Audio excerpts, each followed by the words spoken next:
Hello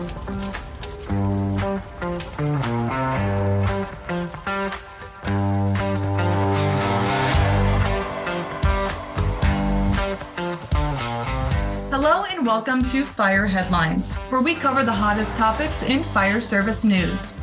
I'm your host, Samantha Didion, and today I am joined by our panel of one, Chief Jeff Buchanan. Our other panelist, Chief Bob Horton, is away this week. But it's not just Jeff Buchanan and I running the show today. Also joining us is Jeff Griffin. Jeff Griffin is the Division Secretary for the Western Fire Chiefs Association. But Jeff, I know that's not all you do, so can you tell our listeners a little bit more about yourself? Samantha, thank you. I am the Division Secretary for the Western Fire Chiefs, and fortunately, for the last 5 or 6 years, been the lead Division Secretary for the International Association of Fire Chiefs. By trade, we do risk management and safety. We work a lot with workers' comp insurance companies and liability companies, and then with individual departments to try to make sure our firefighters get home safe at night. Been very active with the NFPA standards and with IFSTA. Awesome. Well, we're so happy to have you joining us on the show today. And in honor of October being Breast Cancer Awareness Month, our topic today is the threat of cancer in the fire service. A recent article shares that a $20,000 FEMA grant was awarded to South Portland firefighters. This grant is to provide preventative cancer screenings to their crews. Chief Buchanan, I'm going to toss it over to you first. Can you tell us how firefighters are exposed to cancer-causing agents in their daily work and what your experience with this has been? Yeah, thanks, Samantha. Great to be here as always, and really appreciative of Jeff joining the show. Cancer is such a difficult topic. There's two major epidemics going on in the fire service today: behavioral, psychological, and emotional health of firefighters, and really cancer-related challenges that are really, really striking firefighters in a big, big way. And it's really difficult to hone in on any one way that they get exposed. Frankly, there's myriad ways that they do run into chemicals that can cause cancer, from when they're interior in a fire to when they're pulling out of the station. The exhaust actually is really noxious and creates and wreaks havoc on firefighters.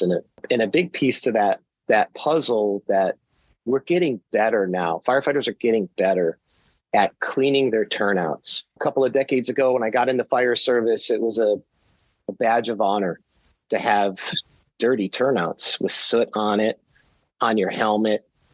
And why it was a badge of honor? Because it said, "Hey, Jeff, you're just in a fire." And you could show that to everybody. You got the soot, you got the char. And it was a badge of honor. I'll use the phrase again to show everybody that, yep, I had to work in fire. I got good work. And I was in there, I was doing it. And a lot of firefighters made mistakes of not cleaning their turnouts, in particular, your flash hood. A flash hood, when you're looking at an ensemble of PPE, a lot of the listeners know, but for those that don't know, personal protective equipment, what it looks like is you have turnout pants. They're puffy pants. They look like snowmobile type pants. And you have a coat. Underneath the coat, you have a hood that protects your neck and your face. And then you have the SCBA that you put on the face, and then you have the helmet and gloves and boots. And what we used to do with the flash hood is, after certain points in the fire, when we would come out, we would just take the flash hood down and wear it around our neck, kind of like I don't want to say it. I mean, it looked kind of like a scarf, right? Instead of taking it off, you would leave it there.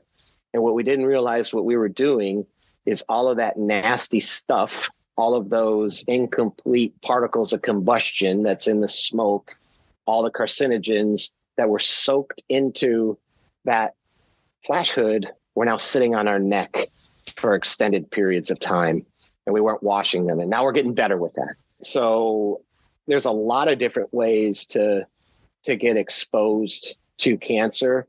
And, you look at this article, which is inspirational for me, and I'll share a little bit maybe later on in the program about, some really, really tough experiences for me personally as a fire chief and just as a person.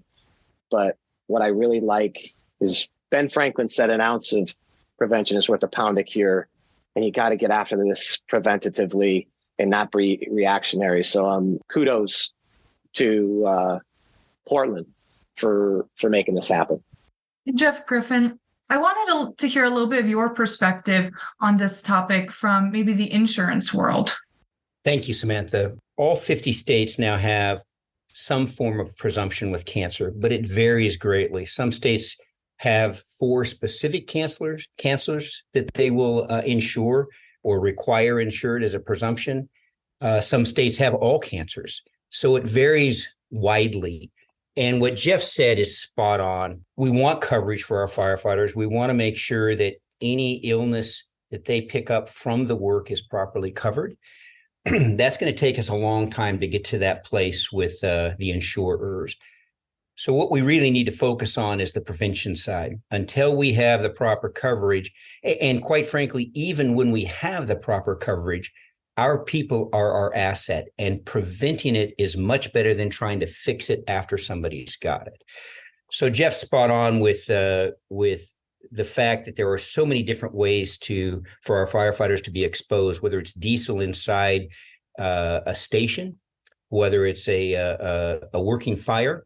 And clearly our PPE, our turnouts, are the number one thing we need to focus on. Most departments now are doing a great job washing the turnouts, cleaning the turnouts, but it's the little things that we overlook. Our helmets, our helmet linings, our air packs. We don't touch those. We may have spick and span turnouts from them being washed, but are we cleaning all aspects of our PPE, and how are we transporting that? So how we don and doff our turnouts is critical. How we store them. Once we've been exposed, are we bagging them, taking them back to the station, or are we throwing them in the front seat of the engine company and letting those carcinogenics get into our living environment? It is critical that there be a moment in time that bifurcates from the event to how we live. So when they get to the station, making sure that we're not taking those carcinogenics into our living quarters. The insurance companies are struggling with it. When you think of an injury to a firefighter, it's usually in the moment. It's a fall off a ladder or a slip and fall at a scene. So cancer really stretches workers' comp companies' minds on, well, when did you get it? Where did you get it? How do you prove you have it? The presumption laws are great because they presume we got cancer from work. The challenge is which cancers are covered and which aren't. And we've got a long ways to go to make the to help the workers' compensation companies understand the exposures that we have. What cancers are firefighters more prone to? There's a number of wonderful studies out. Probably the most impactful is called the meta study. And if you'd like it, contact the Westerns and I'll make sure that you get a copy of it. Lots of studies, great studies out of Canada. But the one that I enjoy the most is the meta study. And it actually puts percentages. So in one group, one type of cancer, a 40-year-old firefighter versus a civilian counterpart, 40-year-old civilian, is 800 times more likely to get a certain type of cancer. So the meta study, I think, is one of the best. IFF has a number of great studies, and a group called the National Council on Compensation have some studies available. But there are some good studies, good data, and different body parts are much more likely. Most of you will know a guy named Dr. Dennis O'Neill. And years ago, he did a lecture on cancer, and he said the first definitive cancers associated with smoke were done on chimney sweeps in England. And what he drilled down and found was that a certain group of chimney sweeps were having an elevated number of cancers, in particular testicular. And what they learned in England in the 1800s was that they weren't very clean. Some would wash their hands after they do the job, others would not. And the ones that weren't were getting contact to those carcinogenics in the smoke and the soot. So there's a lot of great studies. There's a lot of recent studies. The meta study, I think, is the best one. What do you think, Jeff? Yeah, so reproductive cancers are certainly high for both men and women. Thyroid cancer, and I think you can do an indication from the flash hoods. Further on the reproductive side of things, just to dive a little bit deeper, what a lot of firefighters do is they'll take to be in the ready state, they will put their turnout pants close to the back door. Well, that's also an exhaust port for diesel. And if you're not diligent about hooking up the exhaust system, which many fire departments use a company called Plymavent, then if you don't hook it up, then that exhaust can discharge and sit in your turnouts.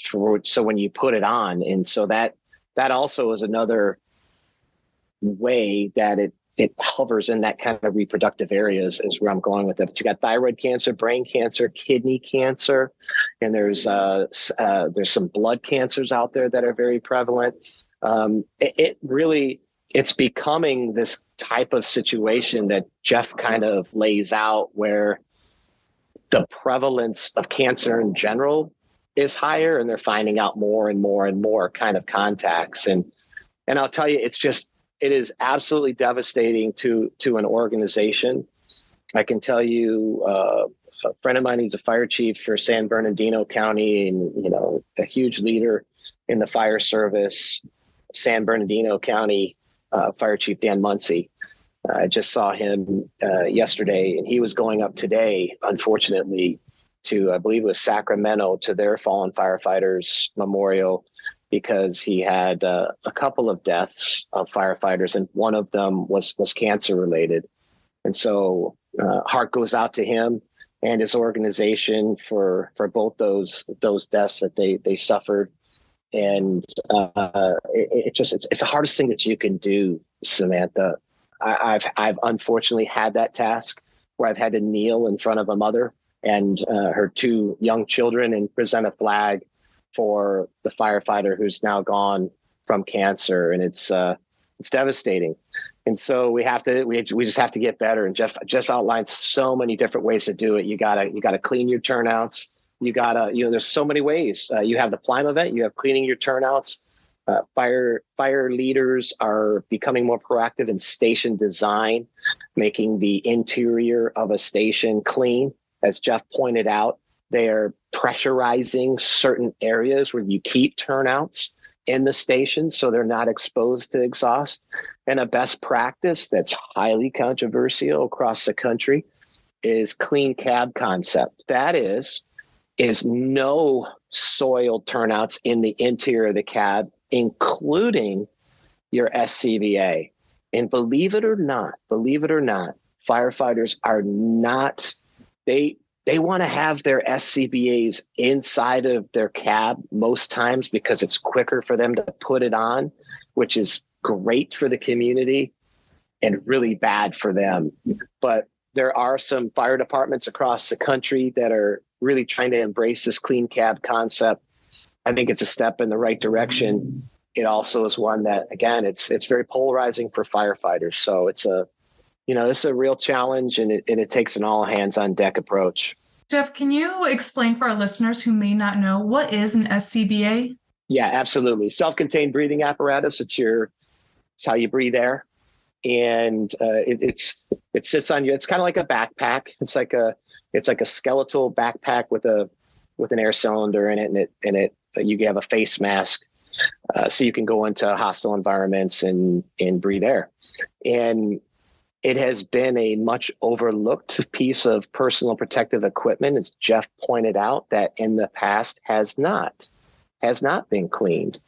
And now, and that's, again, I'm not going to get over my skis and pretend to be something that I'm not, but most of the weight of an air pack sits on your lower back. And guess what anatomical feature is in your lower back? Retroperineal space would be your kidneys. So is that a direct relationship? Maybe.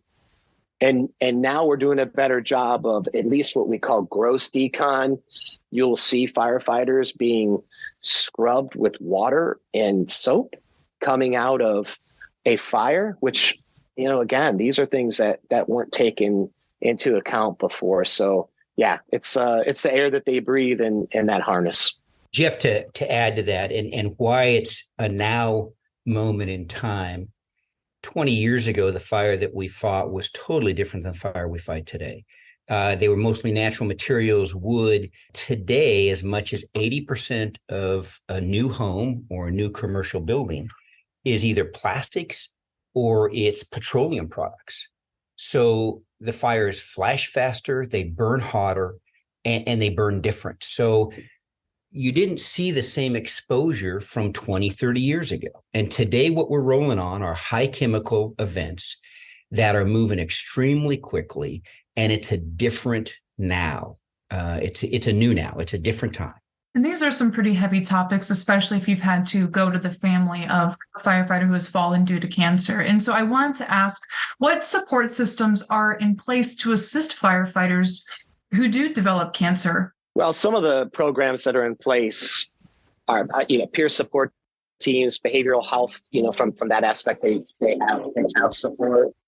I think that in many cases, Jeff pointed out the kind of from the workers comp perspective, there are lots and lots of city administrations that are very, very supportive of taking care of firefighters and these presumptive cancers. So I think that that's important, that elected officials and leadership, they understand the situation and they're supportive.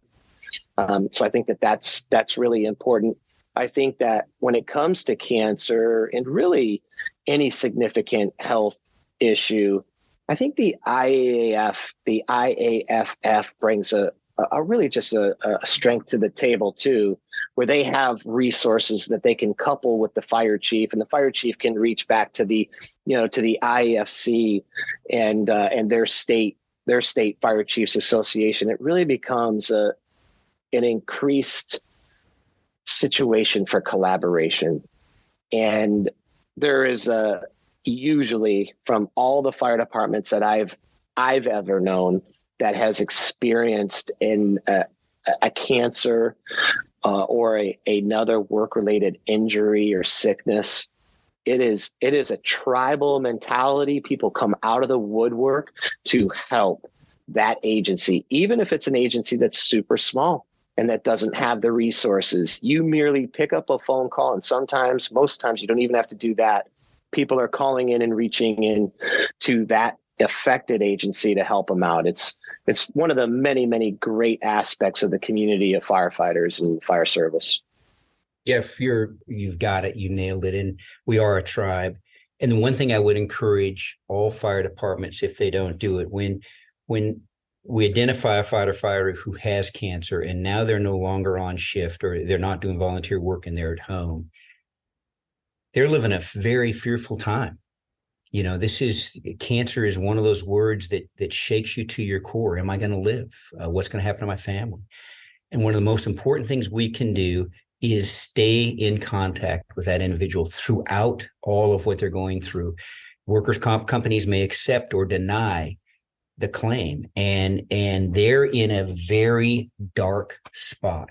And our tribe needs to, the chief, the assistant chief, the shift officer, we need to stay in contact, be there, and be a support network throughout this entire process. Absolutely. And for our listeners, we will have a list of resources on this topic available in our show notes. But I want to thank you both for joining us today, and thank you to our listeners for tuning in. A link to the article we discussed can also be found in the show notes. If you haven't already, be sure to subscribe. And if you have a question for the panel, please reach out to us at fireheadlines@wfca.com and let us know what's on your mind. We'll see you back here next week for more Fire Headlines.